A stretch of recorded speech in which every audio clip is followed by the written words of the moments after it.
Lots of goodies from him. Oh, this is the most amazing thing.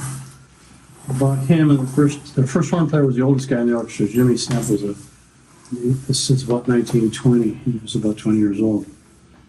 This is the horn player from Germany. You know, he had something happen. The guy took him under his wing to teach him how to play, you know, in the orchestra. He was the oldest member. He was like 37, but he had died during a rehearsal of Strauss piece. Wow. But here, he took him out, and they had a place outside of Minneapolis where they went and with their wives on the weekends and played cards and stuff like that with relaxation. But this guy grabbed him. He says, "You got to learn how to play in an orchestra." So here they are out on this island. And what he did is took Jimmy out. He said, well, "This will bother them. So get on the boat. We'll row over about a mile away, and we go to this boat. There's nothing but birds on the island. So you got these things." And here they are. The next one.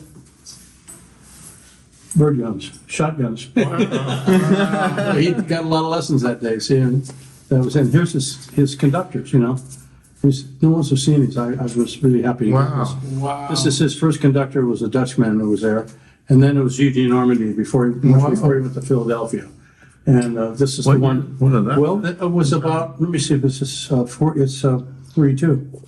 1932, and here's Stamp, the youngest member of the orchestra, and what he did was, he was a little more off, we were rehearsing on the stage, and the violas were a little behind. The guy was doing accelerando on the podium. This guy was pretty mean, you know, and Stamp took offense to it, stood up as the youngest member of the orchestra, says, "Mr. Ormandy, do we have to stand for this sort of thing?" And the guy's back there and saying, "Hey kids, sit down. You know, you're going to get in big trouble here." Yeah, and he did, because the guy ran off the stage, slammed the door on the back on his dressing room, and he said, "Well, you're going to 2 letters. One is the apology. The next one's the resignation. You know, because you're talking to me, the youngest guy here. You just got here. What are you doing? You know, put this to my Stamp." He said, I found a letter from him that says, "My dear Stamp, we have a very ambitious program coming up this year. I must depend on my first trumpet player." And he was the trumpet player. He was doing well, you know, he said, "I'm sending you to New York City for trumpet lessons." What? You know, I think he's a professional. He's in his early 20s, and it was Max Schlossberg in New York with the New York Philharmonic. Oh, wow. He was one of the greatest teachers that taught everybody. Yeah. Including Vacchiano and all of them, you know. How long did you study with Schlossberg? Well, it was only a short time, and then he came back, and after these lessons, I have the workbook someplace actually in Schlossberg's in pencil. Yeah. He wrote the lessons. This is like 1934, 35, and he wrote everything on the staffs that he wasn't supposed to play. In those days, you didn't have the orchestral excerpt books available, so that's what you have to do, because they only get you passages. Now, here was the guy that came along. Dmitri Mitropoulos was an incredible conductor. He became Stamp's one of the best friends, ate at his house all the time. And so with the idea that he said, "Mrs. Stamp, your food is so wonderful, and most musicians' wives are lousy cooks." This is this guy that was, I guess he was Mitropoulos, I don't know, Dmitri, but, to my beloved stalwart or something, James Stamp, 1938, So we have a whole series of those things too. And he begged Stamp to stay because it got to be where they weren't sure the season was going to happen because of the money. That happened in Minneapolis Symphony in the early 30s. And so they didn't know what was going to happen. And so finally he put in his resignation and he came out to Hollywood. He came out, he had these girls who were growing up and he's got to make a living, So things were too iffy. So he came out, first day he got there, he got heard from Disney and the Hollywood Bowl. He was booked. Right away, Wow. Because everyone else was out at the army, Yeah. fighting the country. So the 30s, that would have been like in the Depression time. Yeah, that was it. Yeah, he left in the 40s. Actually, here's what Mitropoulos wrote to him, and that's his hand. It's original. To Jimmy Stamp, with my compliments and much gratitude, Dmitri Mitropoulos. Now this guy had this completely shaved head. Usually, when he was on the podium, he's in just an undershirt with armpit hair and everything. Wild character. And this is a party we gave him a long time ago, me and Roy Poper. And here's that guy that took him under his wing. This horn player. Wow. He died during the rehearsal of a Strauss. I'm not sure which one. It was one of the Strauss pieces. Not Yeah. one, but yeah. So, there's various pictures I have. Yeah, he played in a little band, was playing on a boat. That's him there. So, I collect this stuff. We're in a lot. I'm in some of these pictures. It's probably not worth looking at, but So, yeah, I just enjoy these. I wanted to show them to Hoken, you know, because he was just a kid when he met Stamp, Yeah. you know, and he really was one of the best teachers in the world. I had Bacchiano, him, I had Doc Schitzer, so, you know, I had a lot of teachers, but the best one was Jimmy Stamp, because he taught me how to play without hurting myself, and which I passed it on, you know, and really, you know, first of all, don't get your horn out. No, stand over there with your mouthpiece, you know, right away. I was, I'm getting out of here. This is weird, you know. But I saw all the guys from the LA Philharmonic coming in for the lessons, you know, all the brass players, and the dance bands that were in vogue at that time, you know. You'd see all these same people coming in and said, well, must be something. So I thought the same thing. I said, well, I guess I'll stick with it. And that's the best thing I ever did when I was 17. And I'm still doing the same stuff. 71 years I've been playing. Wow. And I had a fabulous career I was blessed with in Hollywood. So I did for about almost 50 years, way over 2,000 soundtracks. That's including episode TV. People don't remember now. It used to be like Murder, She Wrote when it first came out, Hawaii Five-0. I was doing all those shows every week. But every week, those things had an orchestra on the score. Smaller orchestra, you know. Yeah. And so I was blessed to be able to get into it and be able to handle it, you know. So tell us how you started. Like, how did you start playing trumpet? Where? And elementary school, you know, and it's usually the feed up thing from the elementary school. You know, you're the fifth grade maybe, and then the people from the junior high come over with some instruments, see what your aptitude is. Here, try this one. You know, you want to blow something or you want to pick something or whatever, you know. And then the same thing happens in going into high school. So that's why I went that route. Saw a trumpet that my dad had bought during the war and never did pay it off. It was $10, but he paid a $2 down payment. The guy never came back to get the money. So it was an awful trumpet laying around the house. And I thought, yeah, I got one of those at home. It looks like fun. Fun? No, not really. And my father was a motion picture projectionist for most of his career. He was raised in orphanages, and he pretty much didn't trust anyone. Never was to a doctor in his life, ever. Never trusted. Died at 79. And when I hit 79, I was thinking, okay, I'm carrying on. Now I'm 81, still into it. But he was, he didn't trust anyone, so, you know. But he said, hey, no one ever makes a living playing trumpet, so. And he did it all the way to the end, and he was the projectionist at the Chinese theater down in Hollywood, you know. Oh, yeah. Big deal, where all the premiers are from. Oh, really? Yeah, and because it's in a union, you get the smallest numbers you've been in it the longest. But the only problem is you're in the 60s or 70s, and now we got 70 millimeter. Those reels are like this thick, and they're metal. Yeah. So, you know, the old projectors, they feed down. So you have to get up here and put this heavy thing up there, you know. So it was a challenge, you know. But anyway, he did it for a long, long time. Wow. Never made much money in his life, really, but he was, he never, you know, he didn't trust people. He didn't trust authorities. He didn't trust doctors. And he thought I'd never make a living, but I did pretty darn good with it. You know? So where were you born, and where did you Born in Cleveland, and they pretty much came out of there and went west, you know, to where my grandmother lived in Los Angeles. So that's where I was. I was born in 1943. Okay. It makes me 81 right now.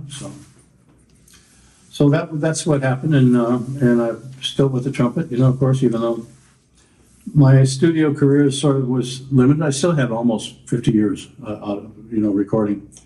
And so, like with John Williams, I did 46 of his scores. I was the first trumpet on. Wow. And, you know, the originals, the War of the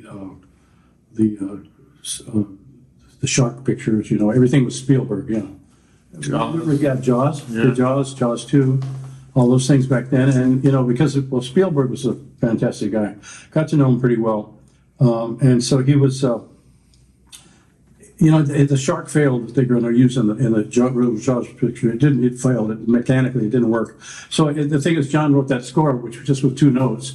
You knew exactly the shark was where and when, you know, you heard your dump, bump, bump, bump, bump. You didn't have to see him, you know, he's lurking someplace, you know. And so that was sort of the great thing. You know, he was very flexible. So, and I mean, when I came around to the Indiana Jones, which I did all those with him, the one where, and the young Indiana Jones, And his father is Sean Connery, remember? Yeah. And he's coming, but he's got this friend that's a Boy Scout, fat guy, right in the back of this Model T, and he's going, blah, blah, blah, just bouncing up and down. Comes to the door, and they open the door, and he says, blah, blah, blah, blah.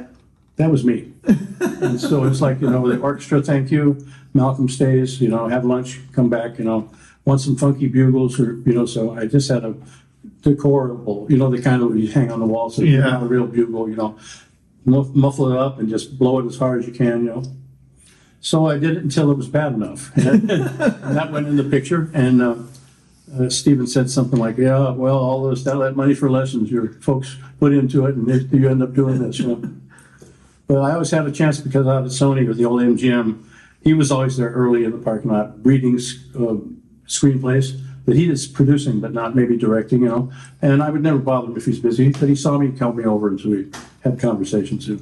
Very creative guy, one of the best storytellers of all time, really. And he played clarinet. He was a clarinet player. Wow, didn't know that. And John Williams started on trumpet and played trombone also in the service. He was one of the local basses, And so he knows a little bit about trumpet. Yeah. But, he didn't like me as much as Tim Morrison. He was there. He got him out of the Boston Symphony finally and used him on a lot of pictures. And then he quit playing altogether, actually, later. Tim Morrison did? Yeah. And became a conductor. He's working with Seiji Ozawa, actually, who came to conduct the orchestra there. And so, we were friends and everything. And he came in, but I was still the lead guy, the grunt player, the guy that did all the hard work, But he was a soloist. Very unique sound, very ethereal. You've heard those pictures that he played on here. Yeah. Did you play trumpet? No? Yeah, of course, I trumpet. So you know what I'm talking about. Yeah, definitely. So it's, I was blessed that it worked out for me to do it, and I met people, and I was stationed at West Point 3 years of my life, during Vietnam, and went up to Maine for a year, traveling around the schools doing young audience concerts with a brass quintet. And then that folded, and then I drove back out to the West Coast, stayed with, of course, my folks. They had a room for me. So I went and I stayed there, hung around for 2 or 3 years until I started getting some calls for musicals, that's not the most fun thing in the world. Right downtown at the big theaters, something like, 37 weeks of My Fair Lady. I mean, that's more like a sentence than a gig, because you get so tired of the same stuff and it's so silly, But I did a lot of that in those pits. And then, I got my foot in the door with the studios. About that time, I was playing with Frank Zappa, which we went on the road quite a bit with that, and that was in the early 70s, 72. We did the Grand Wazoo. It was a big group that went to Europe and back. And then I was in the Petite Wazoo, which was just a 10-piece band with just a few electric guitars and one woodwind, and then the rest was brass. Wow. Had a lot of things we did. So we toured. We went out weekends for a long time. And so until I quit that because of every year, so bad weather, in the wintertime and takeoffs and stuff like that. I got a new baby at home, so I quit that stuff. But got back to got my foot in the door in the studios. Started with the Universal. So tell us about how you got your foot in the door of the studios, because I remember, I think it was you and maybe Tom Stevens that we were talking about Brady before, and then Brady had a chance with, what was it? Stravinsky, and then also with Bruno Walter. Okay. Chuck was I was in the Pasadena Symphony when I was 14 years old. That's adjacent to where I live in Altadena. And I think he had gone up, he was going to Fort Ord, for training and stuff like that. And he was wearing these combat books all the time. So I got combat books. Thought this would make me play better. He was at SC and he was doing a lot of things.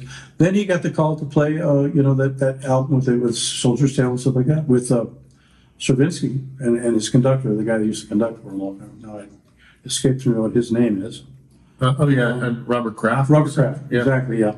So, and then a lot of that, then I never saw him for a long time after that. We started to go to this thing up at Asilomar, way up north, and it's sort of a resort on the ocean way up west of San Francisco.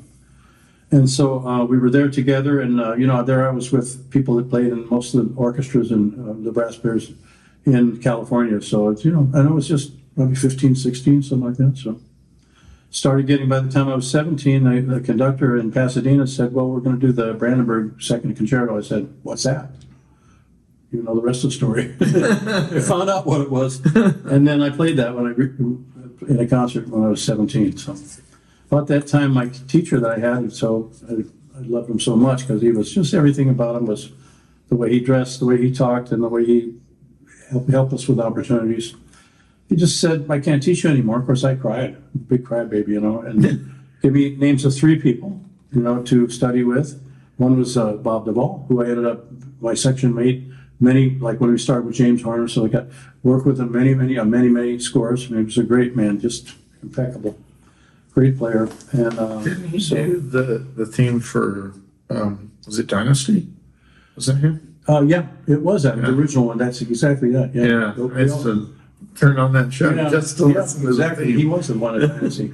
And when they do those themes and those titles, and that's what they go through them so many times. The one, I'm trying to remember the Deep Space Nine, I think it is. Yeah, that's the one I did with. I'm trying to remember who did, but it was a hell of a day.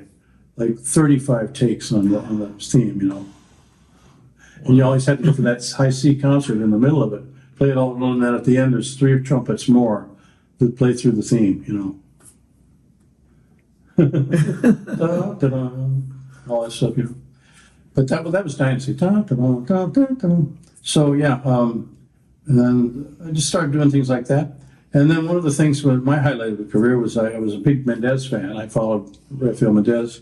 I didn't even drive yet. My mother would take me to these concerts locally when he played with a college band or something like that.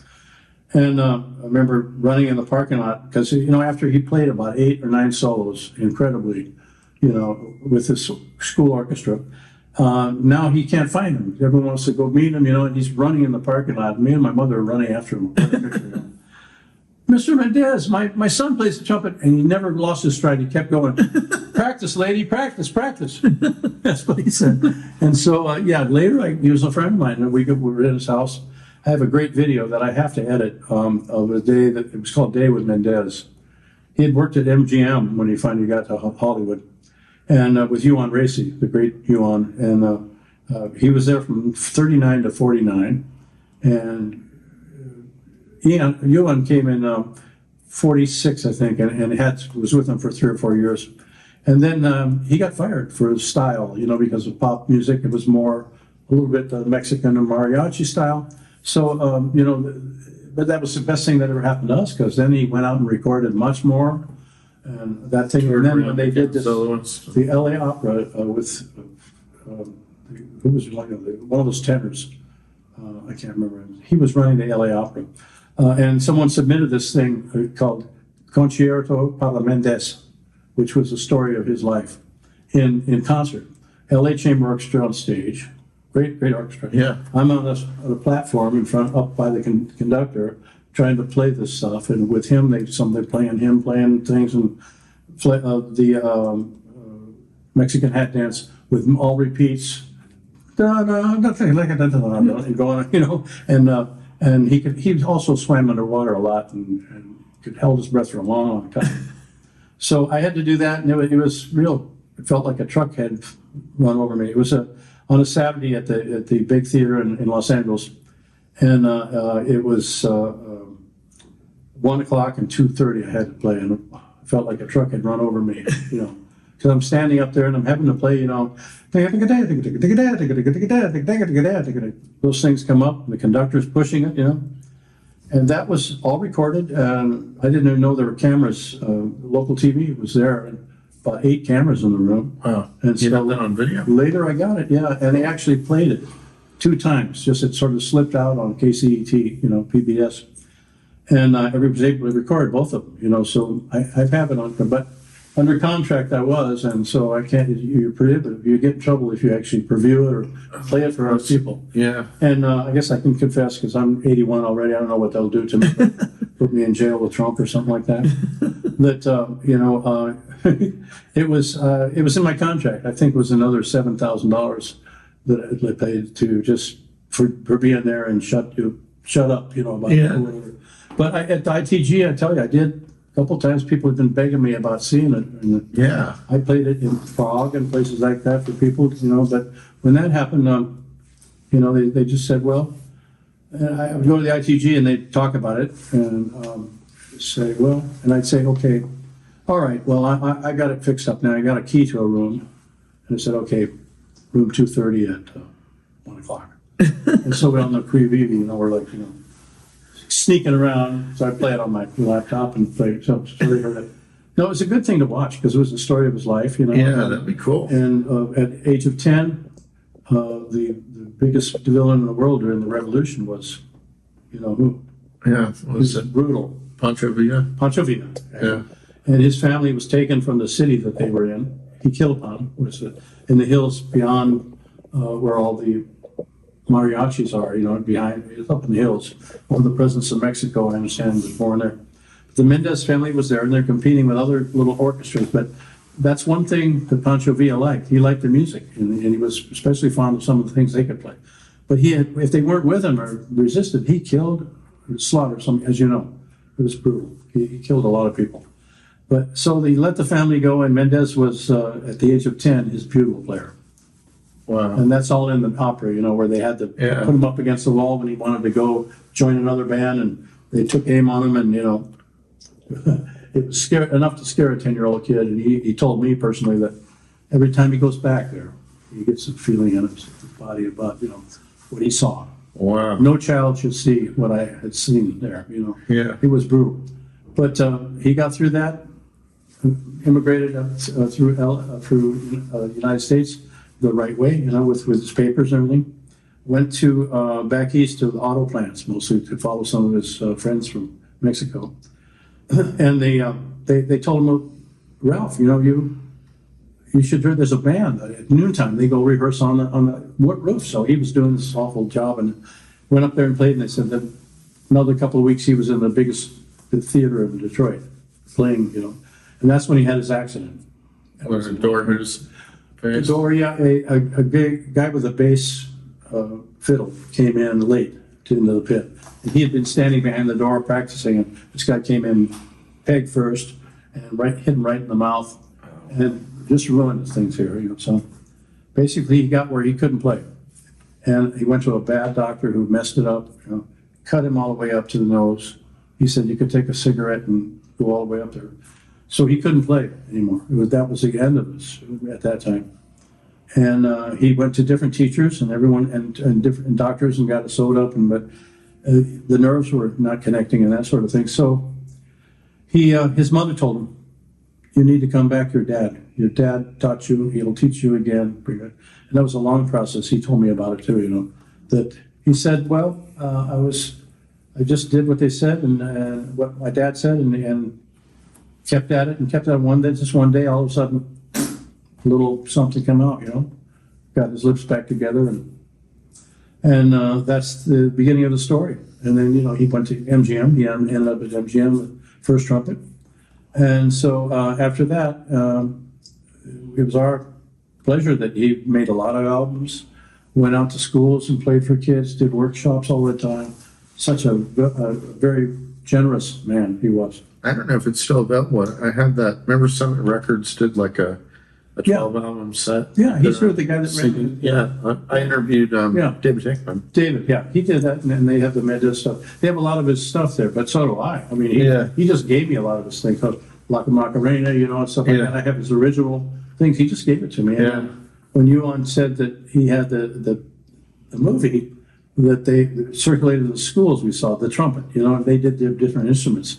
I don't know which company did them, but it was in black and white when we saw them, but with the splices and stuff in those classrooms, it wasn't the best. But Yuan said, I believe he has a brand new copy of that in 16 millimeter, color, sound. And so we're at this house, and he said, Ralph, you still have that thing from the one you did that was filmed about the school? Oh, yeah. Went and got on a step ladder and went in his closet and brought it down. Here, it's yours. Oh, the most generous man you can imagine. Wow. I'm not going to compliment him on his shirt or anything because he'll take it off and give it to you. But he was a wonderful, nice man. And we have a great day with the day with Mendez. Al Vizzuti is there, Chuck Finley, I'm there. There's about 3 or 4 other guys along with Yuan who worked with him and got us in to his house. He had to stay in the house. It had filtration system. His 2 twin sons were both trumpet players, and they had gone to up north to medical school and became doctors, and they were great guys. And so when we did that thing at this his story of his life in the opera, they were there too, and it was great to know them and get to know and honor the father, you know. So that he was one of my biggest influences. So how long was that opera? 50 minutes. They had a series of originating operas in Los Angeles at the Los Angeles Opera. The tenor, one of the greatest tenors, but he was difficult because he's from Spain. He's not from Mexico, so he wasn't aware of Mendez and all the revolution. So he was against it, but they finally said, okay, you had it. But it did never come out because the economy wasn't really good at that time.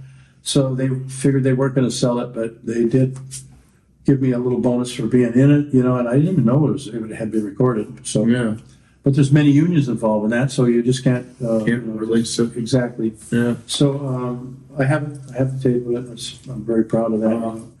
There were 2 shows, 1 o'clock and 2:30. By the time I got through with that, I felt like I'd been run over by a truck, you know. I was really seeing that. Yeah. Well, it's not impossible that you could go swing. Figure out how to do that. Maybe our friend in Arizona might turn me in though. Very cool. Just so they have it there in the museum? No, I don't know that, but I'm telling the guy we were talking about that was in Arizona. Yeah. That had a lot of Mendez's stuff. They have a library there. Right, yeah. David? Yeah, David Hickman. Yeah. I was talking to him today. About Yeah, I saw him. I was trying to catch his attention. I did an interview with him too. Yeah, he knew a lot about that, you know, and so did I. And he was at the premiere. He came out when I was playing that thing and gave me a big, thick book they had just gotten out about Mendez and his life, and it was nice. So I can't remember who I heard this story from, but like I went to Cal State Northridge back in '86. I don't know if it was from Poper or another student of his or someone else, but someone told me that one of your teachers at one time was firm with you and said that you need to like work even harder to be more precise or something like that. A lot of them did. Yeah. That's But the that goal. there was like a turning point that it like changed something in your playing with. Well, I What think it sort of was things? Jimmy Stamp really that was by the time I went back to West Point, that was in the 60s. No one even knew his name. I mean, he had not been published or anything like that.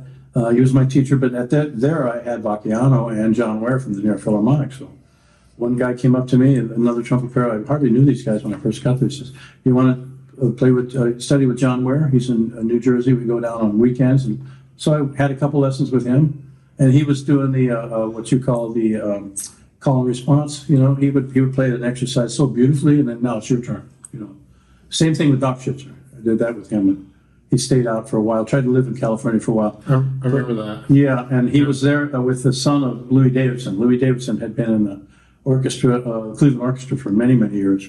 Did you? I don't know if you've seen. I interviewed Frank Catarata Yeah, last another year. guy. Yeah, Yeah, and he was telling me about how I think it was like him and Davidson and yeah. maybe you and several others like raised money to help Doc Schitzer with maybe He a had cancer heart problem. surgery. Heart problem. Yeah. Yeah, heart He went up to surgery. Ukraine, and that's where he was staying. He was very high in the party at that time, but Right. I don't remember. It all changed. A lot of money went to the armies and stuff like that, and not to the people. Yeah. Because I mean, the guy head of the Bolshoi, the first trumpet in the Bolshoi, I got to meet through Freddie Mills. You know, he was doing these missions with, you know, bringing mutes and mouthpieces and stuff over to them because they had no access to it. You know. Right. I think Catarata used to bring method books and stuff Yeah. like that over there. He was really a nice man, but when I first met him, he wasn't. I went with Hickman.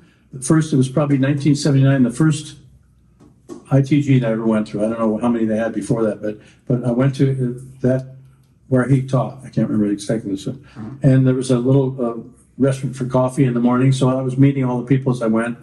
And one of them was Frank Catarata. He came in, and we're in Arizona. Now he comes in with a top coat looking like the mafia. You know, like he just came, He looks like came from the what was his name? The guy, the meat guy in there. But anyway, it was more like I got bad vibes from him because I guess he was just thinking of something else. But he played in 3 major orchestras. He did, But I remember they said, well, Malcolm, this is Frank Cabaret. Frank, this is Malcolm McNab. He's from L.A. and in California. And I got one of these. And he didn't say anything. Walked in, and I said, man, this guy's mafia or something. But God bless him. He went to the Philadelphia Orchestra. And I think he was 72 years old, or that's the date he left there or something. He and his wife, they moved out on a farm, not far from the downtown. And then he told me like 2 years later, he unpacked some stuff and found my CD with the Tchaikovsky on there. Oh, cool. And so he had contacted me, sent me a really nice letter. Yeah. And he was a nice guy, but I didn't get that from him right away. I just thought, But he was in Chicago, New Orleans, and I think Philadelphia. Detroit, yeah. And he was a great orchestral player. Yeah. He also sent his CDs from the ones he did from where his family's from. I can't remember it. So it's I have some of his. Yeah. But I love your CD, the exquisite one with Tchaikovsky. Oh, yeah. I don't know if this is still available, or if he still has it, but Bill Bing played it for me on cassette, I think, when I was a college student. I have a old suitcase full. I'm giving them to you. The cassette? Yeah, I have it. Well, it's the first one I did was. But wasn't that with just you? The one I heard was you and piano. Yeah. Oh, that was Billy May. Billy May's the one that started talking about a trumpet playing the Tchaikovsky violin concerto. Yeah. And I don't know why that happened, but he was working for another guy that had a lot of contacts in theater stuff and all like that. So we recorded it. I was working during the day at Paramount Studios, and I went 3 nights in a row to this other studio, and he had 2 pianos, and they were from buddies from AA, alcoholics, But yeah, he was mean when he was drinking, but then he got off the juice and became a really nice guy. And I spent a lot of time with Billy May. He was best friends with Yuan, Yeah. So there he was, and Yuan put me up there. He said, hey, you got to use Malcolm, So, and these couple of guys that were playing pianos, so it's 2 pianos that come to me, not an orchestra. And I'm in this real dead room. It's like, but it was, from what I remember, it's not like edited or anything. You just play it straight through, right? That's right. Yeah. Yes, I remember. And then Yuan got the CD, and it was all over America and elsewhere. And it was, some of them were running at the wrong speed. And even Charles Coleman, back in New York, the publisher, another trumpet, he taught all those jazz musicians in New York for many years. Yeah. But someone said, hey, you recorded that at his house. And I said, no, I didn't. And we did that in Hollywood at this little studio. And he said, no, you were. He said, so I got this hold of this thing, and he's announcing me like he's in his house, Because I'd like to present young Malcolm McNab. He's going to play the Tchaikovsky, and then he played the recording that you wanted to send him, And so there was all a hoax. I'm thinking, at that point. But the thing is, then I took that and I got serious with it. I said, I want to do this with complete orchestra. So we did it rock and roll style with strings separately, and strings and violins, and with cello and bass. Only one bass on that, by the way. And genius is Gary Grant. He's the one that produced me. One of my best friends. He was the Jerry Hayhorns and Michael Jackson, all that stuff. Yeah. But he's a great player, and he was. He produced me, and he went on and did many Arturos after that, and a lot of other guys. I had a letter from Gary Grant there that said basically, don't steal this. Copy it. Yeah, that's right. I remember when he wrote I said that's good. I wish all albums had that in there. Well, the thing is, it was, and it was him and another trumpet player, John Pappenbrook, who's actually designs studios and builds them. Came out to my garage. I have a 1920s garage with a flat roof. Gabled the roof up because those old roofs, the water stayed on them and just awful. So we put 060 sound glass with a space in the doors, the windows, everything. Had a lube pit that was in the garage from the 1920s. That was all covered up, new flooring, an ISO booth, everything. So he did all that for me, this other guy. Wow. And we were set to record and, be self-contained, not noise going in or out. And so that all worked really well, but it was hard because Gary was pretty tough on me. He produced me and got me through all that. And then the next record too, the Infinite Trumpet. Yeah. Yeah, and he had the idea. Here's the thing about the way it sounded. It was on digital performer. It wasn't on Pro Tools I have now. Right. So it was more difficult. So some of the edits and stuff were coming apart, you know? So, he got it fixed and everything, and and then once we got all the parts in, then I did my part. And Gary, well, he was a taskmaster, no question about it, but it was just me and him. He was at the recording, recording it, running the tape and everything. And, it was tough. And then more like, well, Gary, I just did 14 takes. Don't we have this yet? He said, I don't know if you're going to be happy with it. I said, that's all it took, and we went on and on that way, and that was just the first album, Yeah. But then here's the next thing. We went out to the Fox stage and out in LA, 20th Century Fox stage, a beautiful big room. And he had this idea. He says, I'm going to play this through this big speakers there you got on the wall out into the studio. We're going to record that on the Decatree, which is above the podium, the mics, and it all went in there and then came back to my computer in the room, in the mixing room. And so what he did, he recorded the floor as a response to the music. And there's only one bass fiddle. And it sounds like a whole bass section because of the floor. Wow. And he had that idea, and this mixer that had been there, he'd been doing this for 50 or 60 years. He said, this is not going to work, Gary. We've tried this before. I recorded Josh Heifetz back in the old days, but no, I think it's going to work. And I kept on like that for a couple of hours, And then, all right, we'll do it. And sure enough, that's what it is when you think about it. I actually saw the guy that was the one bass player who was in Altadena near me. And that's something, the floor reproduced that into something like symphonic. It sounded good. So that's as good as it could be. And we got that done and then went on to the next record with all violin music.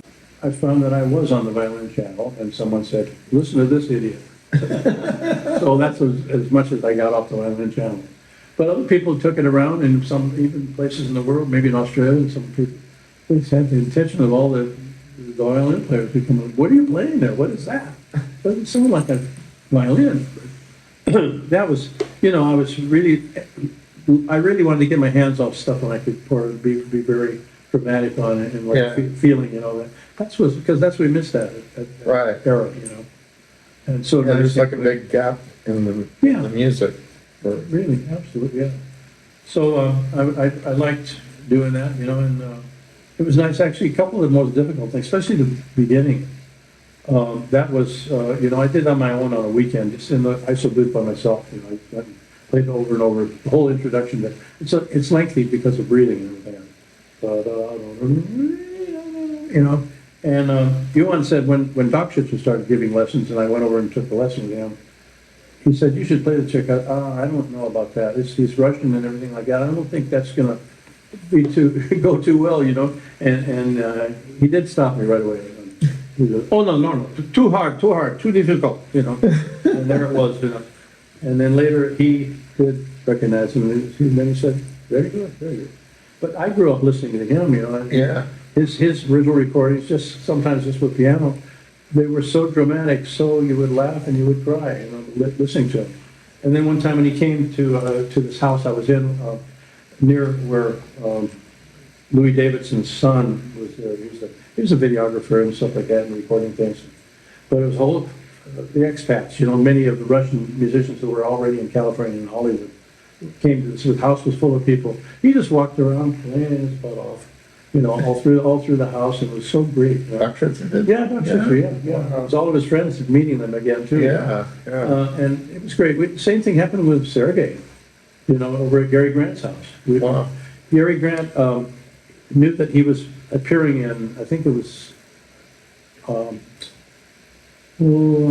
Arizona. He was playing there, and he went backstage to meet Sergei. He said, well, so what are you doing in the next couple of weeks? He said, well, I got a week off that we're going to be doing this boat that's that's got different musical people playing on it and stuff. He says, why don't you come back home with me? So he talked him into coming back home to Van Nuys with him, and so big party. And like all week long, guys were hiding in the bushes listening to him practice, I guess. But I was busy. But I got there and he walked around playing his flute and his trumpet all night long. Great guy. I mean, when he was 10 years old, he was a wonderful soloist.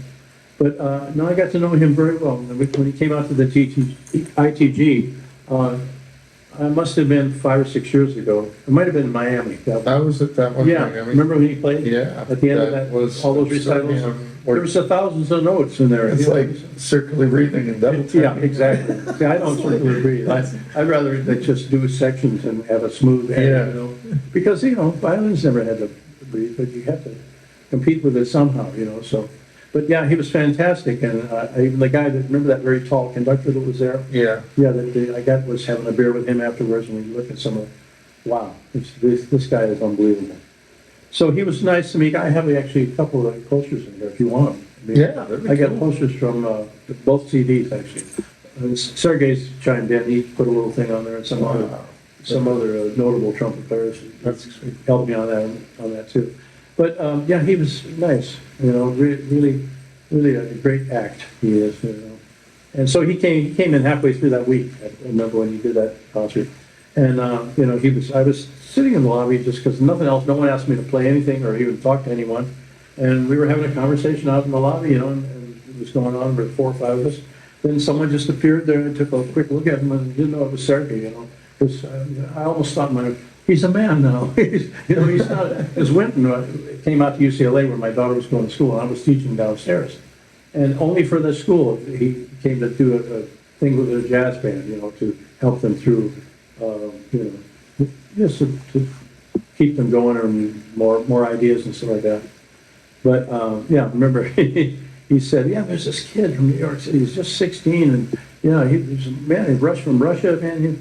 Something like, I remember when they were saying that about you at the New York Brass Conference. Yeah, we're selling these CDs in there, and me and a colleague, and we got Boisan's there, Bacchiano's there, Harry Glantz is there, Manny Klein, the guy from the Midwest, I can't remember, great jazz player too.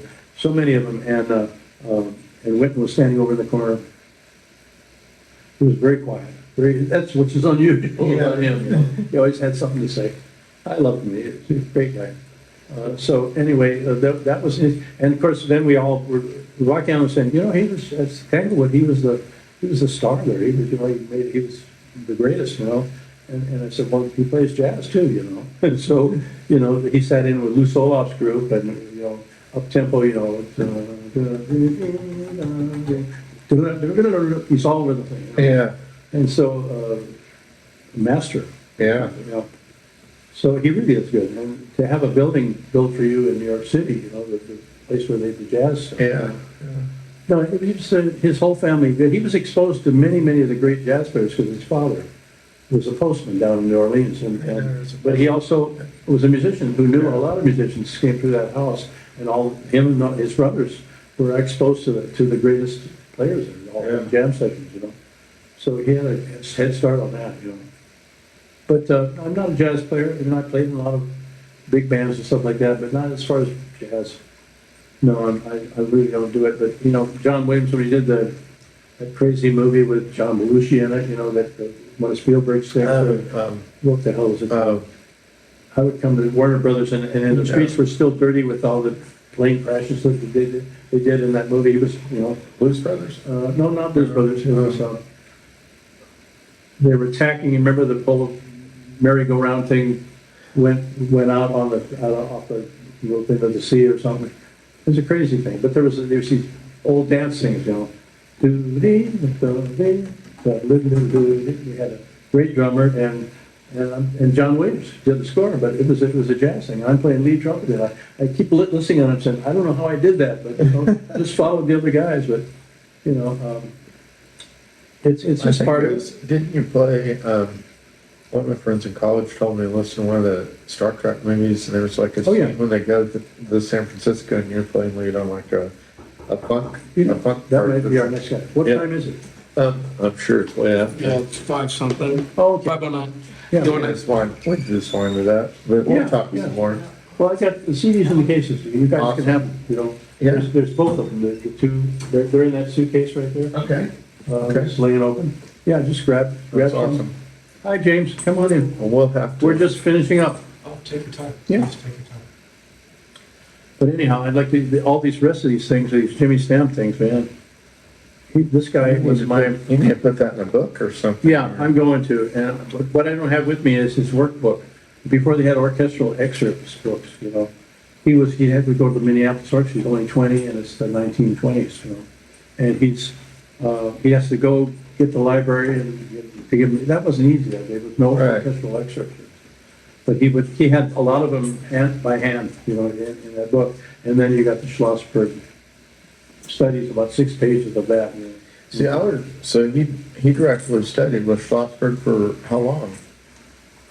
I don't. They sent him away, and they said, "Well, he's going to, we're going to pay your way and everything like that, but you can pay us back $10 a month." This is 1920s until you paid it off, And he didn't even know who Schlossberg was, but it was what's his name, Ormandy that told him, I'm sending you the letter. I have the letter too. Okay. I don't have it with me, but he said, "My dear Stamp, we have a very ambitious program coming up this next season, and I must depend on my first trumpet player." And so that was him. They had it out at the beginning a little bit, but so he did. He went, and Schlossberg gave him all these things, and it's like gold when you look at this thing.